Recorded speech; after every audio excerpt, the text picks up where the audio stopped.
she was playing along by ear. I could tell she was just playing by ear the folk tunes that were being sung, and I'm just so jealous of that because you know I don't play by ear with a hoot because someone gave us an instrument and a fingering chart and said, okay, now learn how to read. And I can play it if it's written, but I'm jealous of those folks that can just play, especially folk tunes.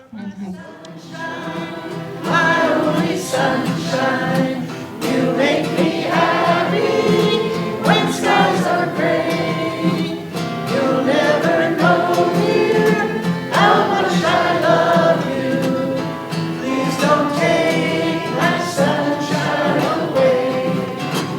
The other night, dear, as I lay sleeping, I dreamt I held you in my arms. When I awoke, dear, I was mistaken.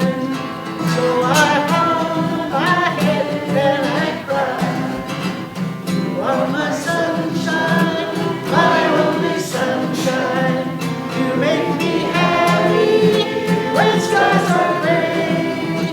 You'll never know, dear, how much I love you. Please don't take my sunshine away. Hey, welcome back, kids. I'm Gary Gillett, and this is Music in Missoula. And today we've got members of the Garden City Strings. It's a musical string group here in Missoula, and some of the folks have stayed around after their performance, which will be part of this presentation. I bet he'll interrupt our little chat, and there'll be some music, and then he'll do that back and forth. But that way you get to know the folks in the group a little bit. If I could shut up long enough to find out who they are.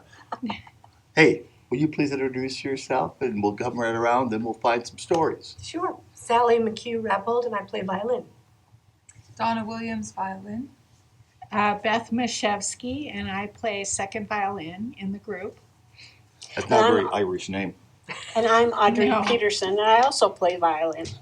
Oh man, I'm surrounded by violinists. Yes, That's you are. okay. That's okay. I had a wonderful undergraduate education, and part of it was 2 years of violin. And I got back in the Midwest that instrumental teachers were trained. So you were a band director and the orchestra director in your schools. Not that way out west. So I had a solid education. I taught strings for a while at Big Sky, maybe 6 years or something like that. So I have an affinity, and I know how hard it is to try to play a tune with a beautiful sound, especially on violin. Oh my gosh, it's so hard. So much easier to sound more beautiful on cello and bass. Oh my gosh! And I raised the best thing I did was I raised a cellist, and he's just a monster player, my boy. And he turned about 18. He turned the cello on its side and started playing metal guitar. But it's okay because he's a great musician and used all that technique. It was amazing how he just took the technique and brought it to here. Mm-hmm. And oh my gosh. Yeah. The first time I heard him play, I couldn't believe it. Hey, tell me a little bit about yourself. Where are you from? What you do? I grew up in Missoula and went through what was Roosevelt Grade School, Hellgate High School, and my parents were from Butte, America. So I'm a native Montanan. Oh, Left for 25 years, and I didn't play much violin. I played in college and a little bit beyond college in different parts of the country, New England and then Houston.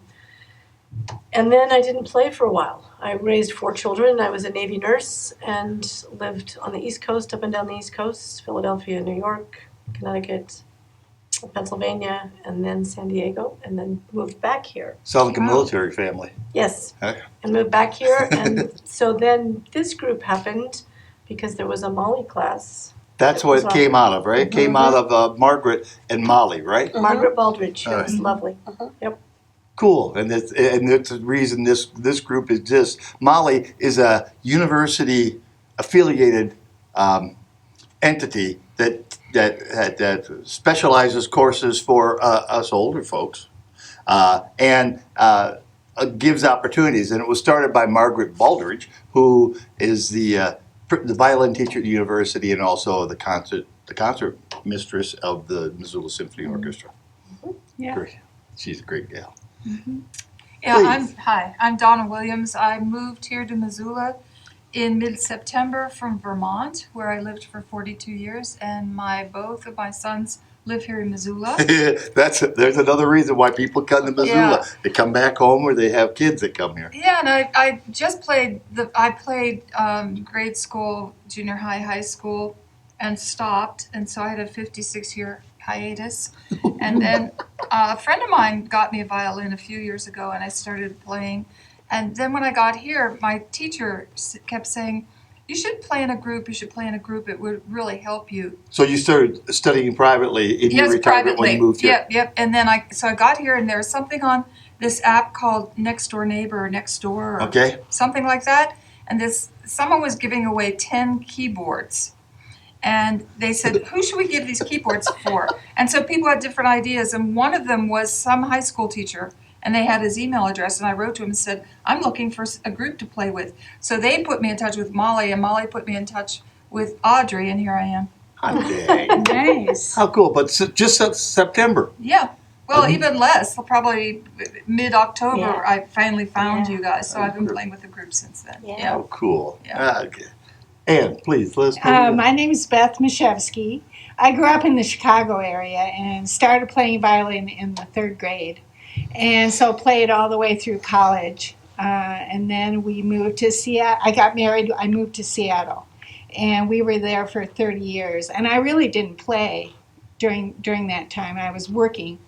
And then we moved to Oregon, and I got involved in a small orchestra there in Oregon.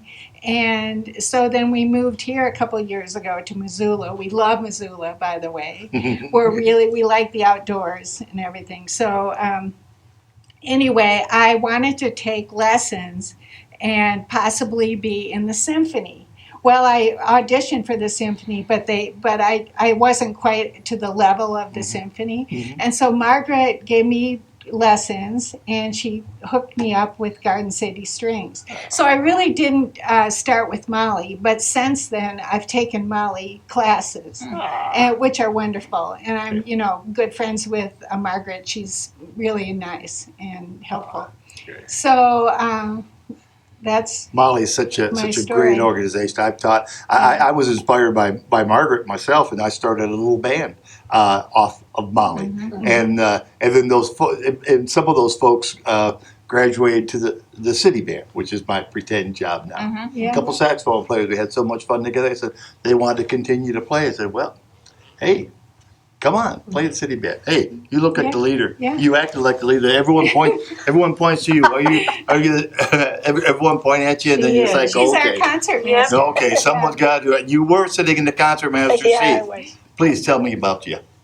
Well, I'm Audrey Peterson, and I grew up in Missoula. I actually learned to play the violin first under Helen Wunderlich back in the 1950s when she was doing school music. Okay, that name precedes me. I didn't move here till the 70s. Yeah, and played in the high school symphony, and then went to school here for college and played in the orchestra and the symphony, the Missoula Symphony, and then had kids and got married and had kids and didn't play for a while until I guess I took about a 20-year hiatus. And then I went back to the symphony and played another 20 years until arthritis claimed some of my flexibility. And I thought maybe it was best at that point that I moved on, and I missed it so much. So through the Montana OSHA program, I went in to see what was what, and because Margaret offered a course, she said, for musicians who don't have anybody to play with.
of you played underneath Hal Herbig. Right, and I was Yeah, like, under Hal Herbig right, and and Eugene Gordon Andre. Childs I was in and symphony. Yep. Don Johnston Oh, Yeah. Dr. J, he's still alive. Yeah, he is. I saw him this fall. and Gene Andre. Eugene Okay. Andre was He amazing. And was my first teacher. Ah, Yeah.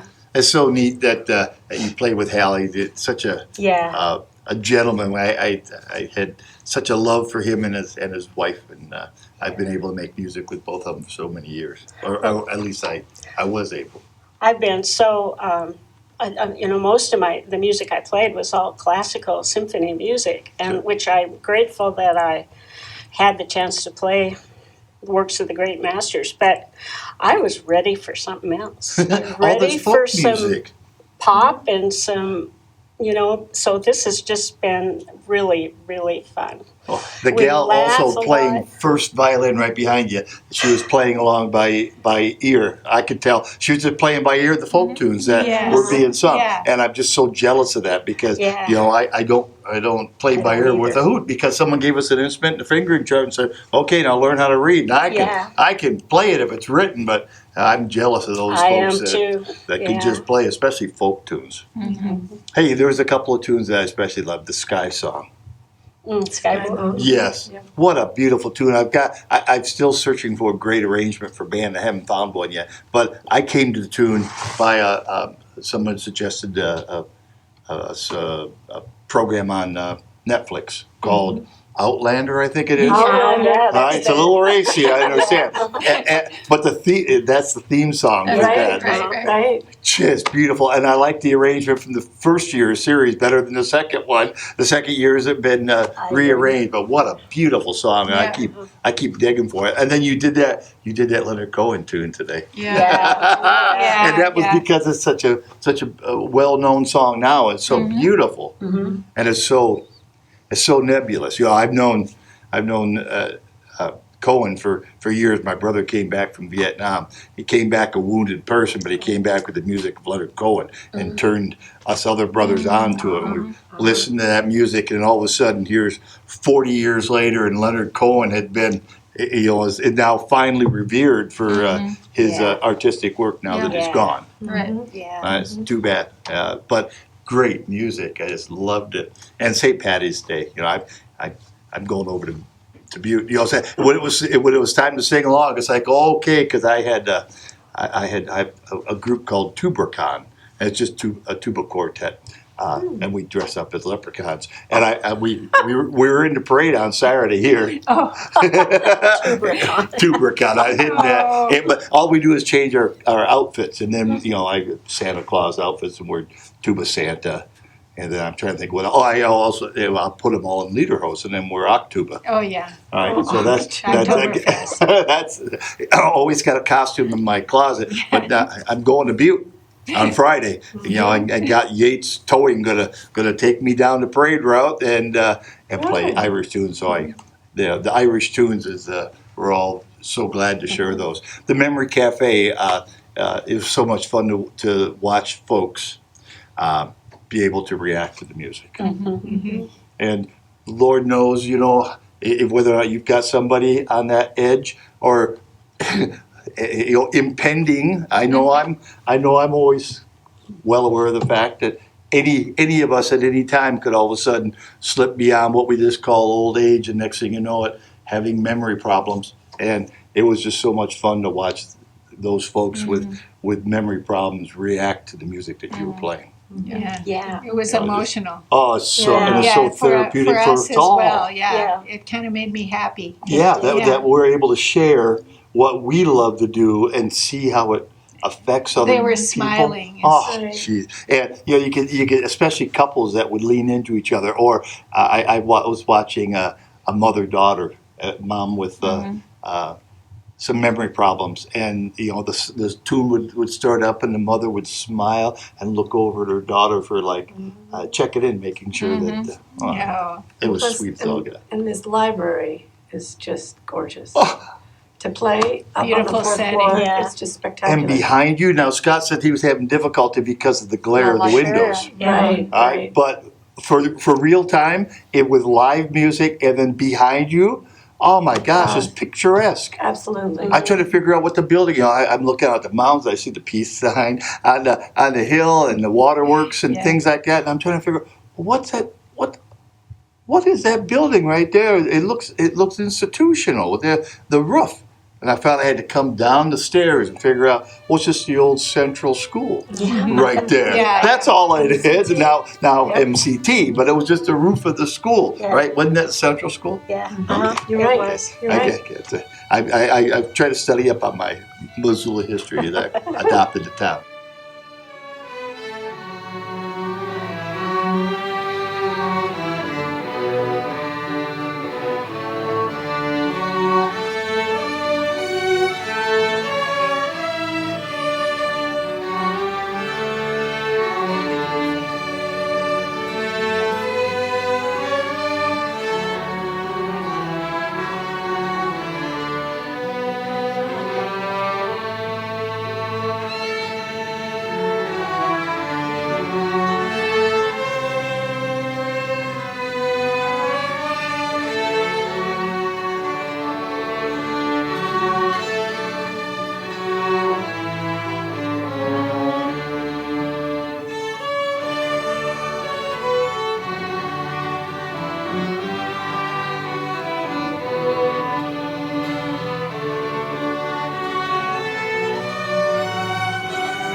Hey, anything else you'd like to share with the folks that are tuning in? Anything about the music or about each other or yourselves?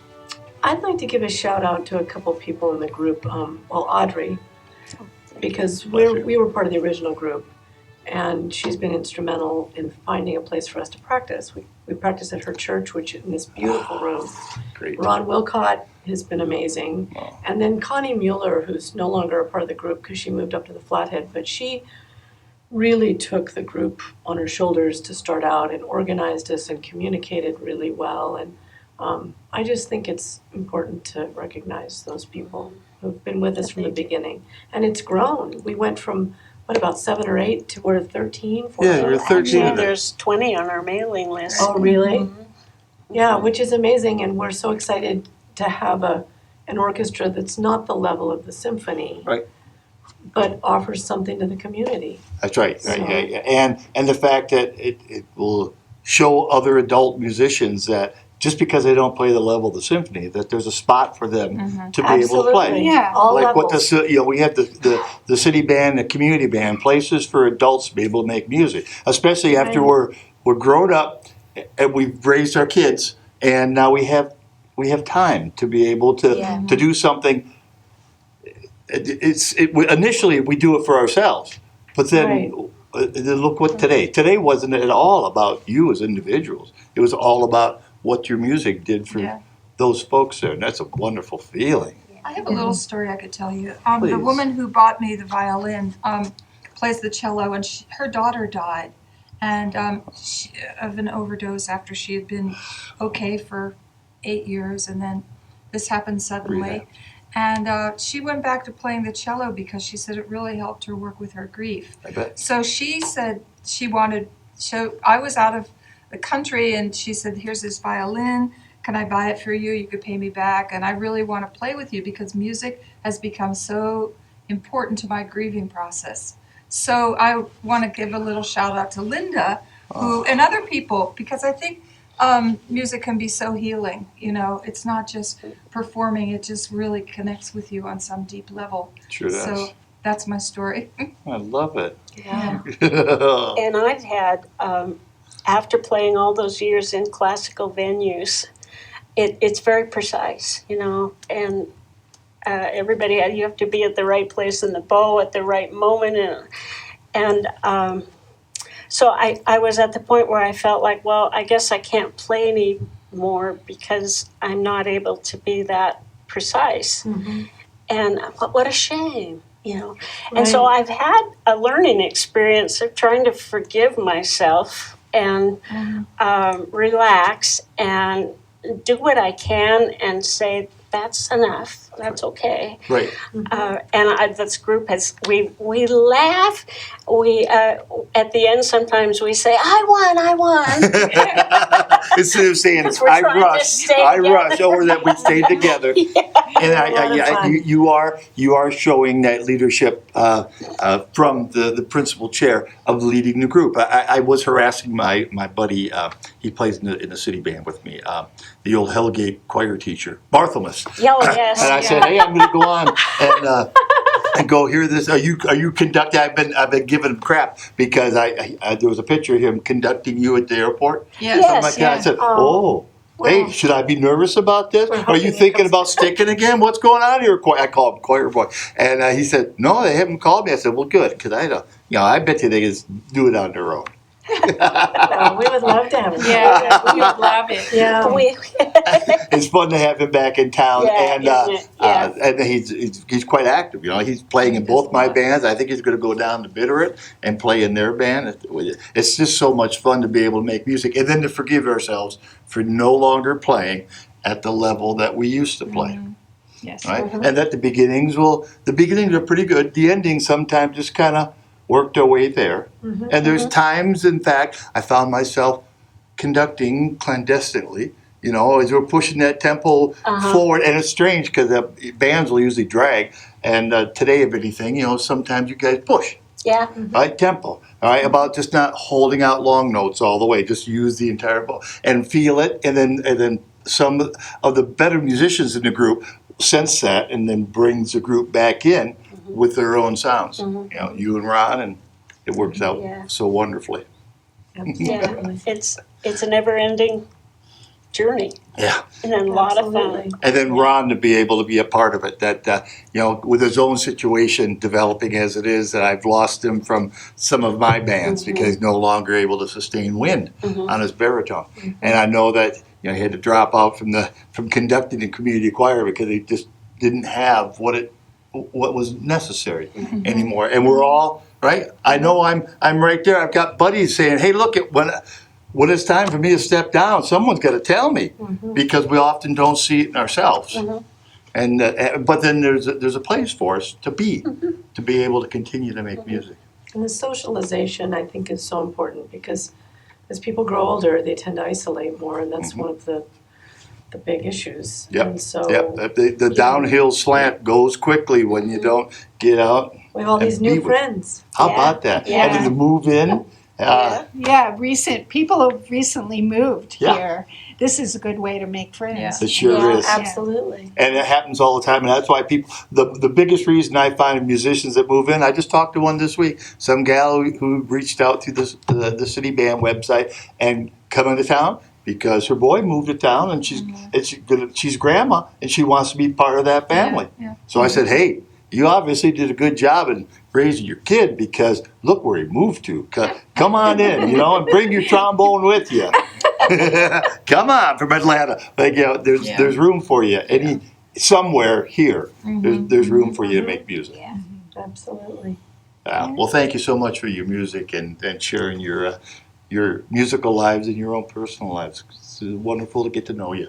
And I've been, surrounded by a bunch of women. I've been a pretty good boy today, Scott, haven't I? I haven't cursed at all. His editing job will be much easier than usual.